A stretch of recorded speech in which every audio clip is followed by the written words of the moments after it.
What do you think of that, Dave? Didn't think it'd be any use doing meterage, Dave, Craig, but it's absolutely amazing. Yeah? Takes off all the excess. How'd you find it, or? Well, I'll never go back to a trowel for flattening out, that's for sure, Dave. And what's the name of that you got? Speedskim. Speedskim. Yeah. So you're going to use that now for every wall? Every wall, every job we have.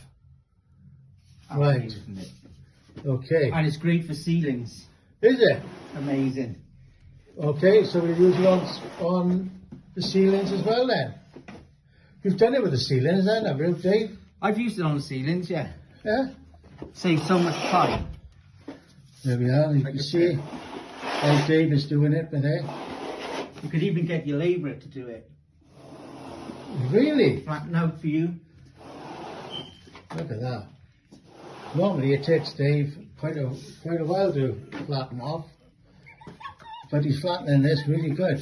I can't now. I like it, Dave. Yeah? I like it. Me too.